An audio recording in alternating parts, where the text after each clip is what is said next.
All right, so here's one of the mods we're going to do. Here is the stock 1992 Suzuki LT 250R front shock. And here is a front shock from a 2009 Yamaha YFZ 450. These do work. This is a pretty common mod. The YFZ is a pretty good shock or upgrade from the LTR 250. This is pretty old technology. This one has rebound and compression settings you could do on the shock, so a little bit better and a little bit more settings on the shock that you could do with this one. It is not a direct bolt on. One of the things you have to do is the bottom mount is a direct bolt on, but the top has a little bit extra material that you need to kind of trim off. So I've kind of went ahead and marked them, but that's how much we have to trim off of the shock body for the YFZ 450R shock. So there it is, just kind of got it clamped down. That's how much material you have to take off, not too much to get the top to mount. So let's get to cutting.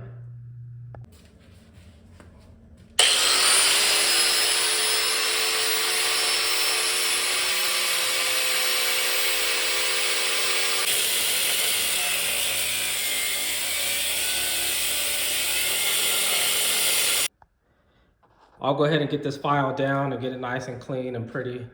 And then the cool thing now is when I want to replace the bushing, I could use the bushing for the Suzuki LT 250R bushing for the shock, and then replace that for service. So.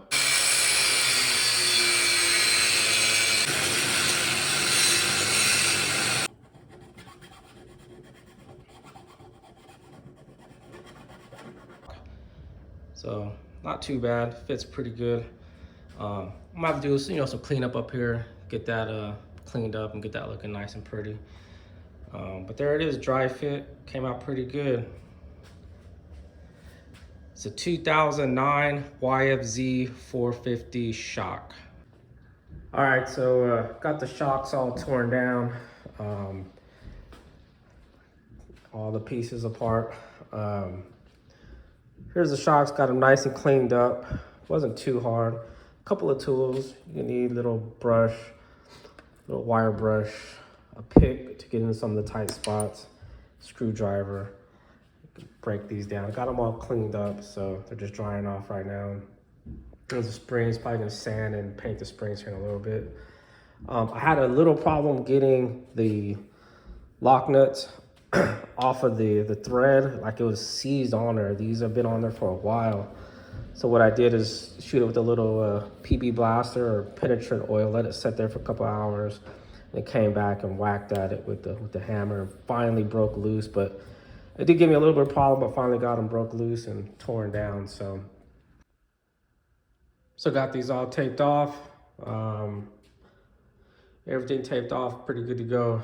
Let's get these things painted. So yeah, let these springs bake for about 3 hours at about 240 degrees and a nice cure hard coating on the paint.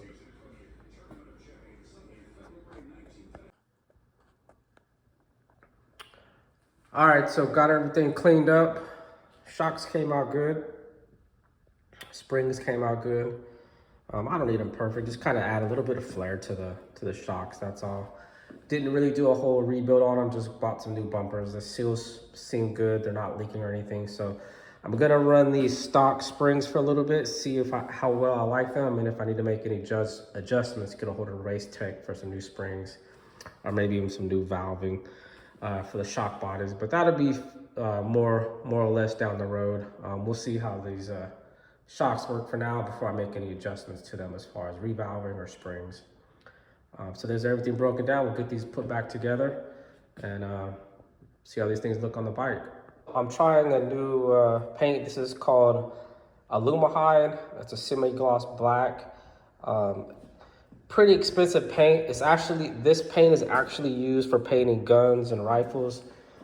It's a really adhesive paint and it sticks well to metal. because they know if you're painting a gun, it's going to get scratches and stuff. So this stuff is almost as good as a powder coat as far as resisting scratches and nicks and dings. It doesn't chip as easy as normal paint. It's about 30 bucks a can, but it's called Lumahide semi gloss, and it's super tough, long lasting, and pretty good stuff. So that's what I use to paint the body on the shock. So I'm also going to use that paint to paint the swing arm to kind of freshen that up with some nice color. So here's the finished product. So what these are full flight +2 A-arms mounted on 2009 Yamaha YFZ 450 shocks. The way that I particularly ordered these A-arms is with the option to mount the Suzuki LTZ spindles, which mount to these A-arms.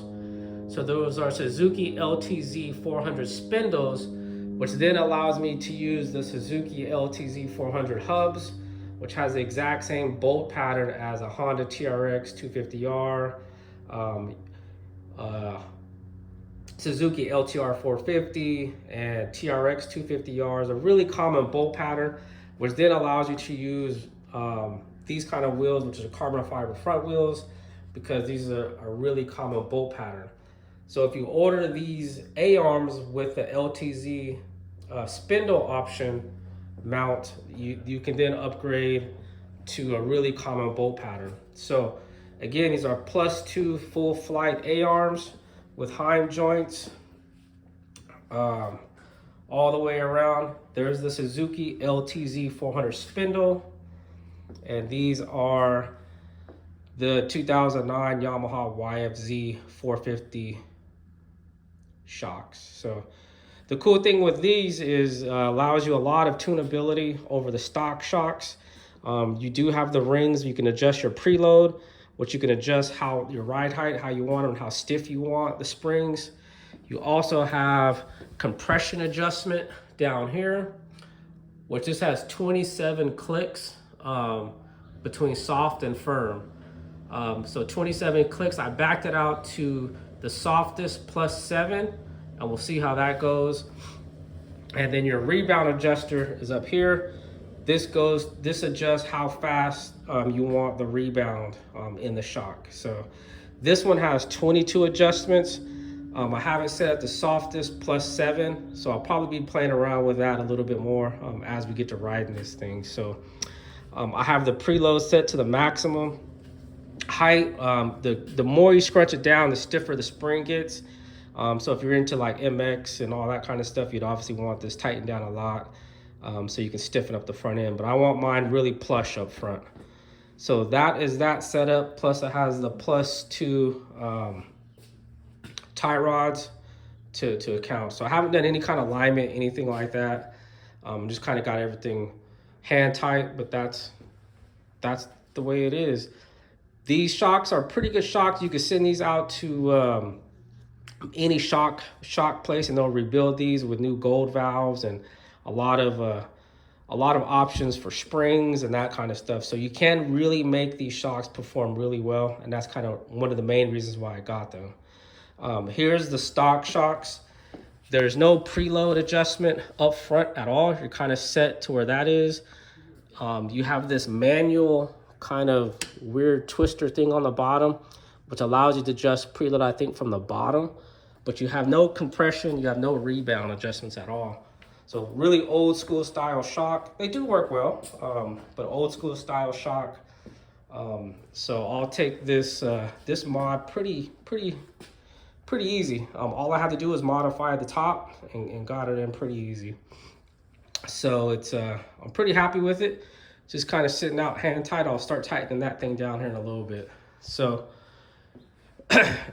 here's the example for the hubs. So here's the stock Suzuki LTR 250, and here's the LTZ 400. So you can see this bolt pattern is way different, way off. So this bolt pattern is a real common bolt pattern. It's the same as the Honda TRX YFZ 450R. So you can mount all of those wheels now onto your Suzuki. So I got to put new bearings and everything in here, so that's coming soon. So that's the update of where I am so far. Got the front suspension all squared away. Full flight, again, these are full flight plus 2 A-arms.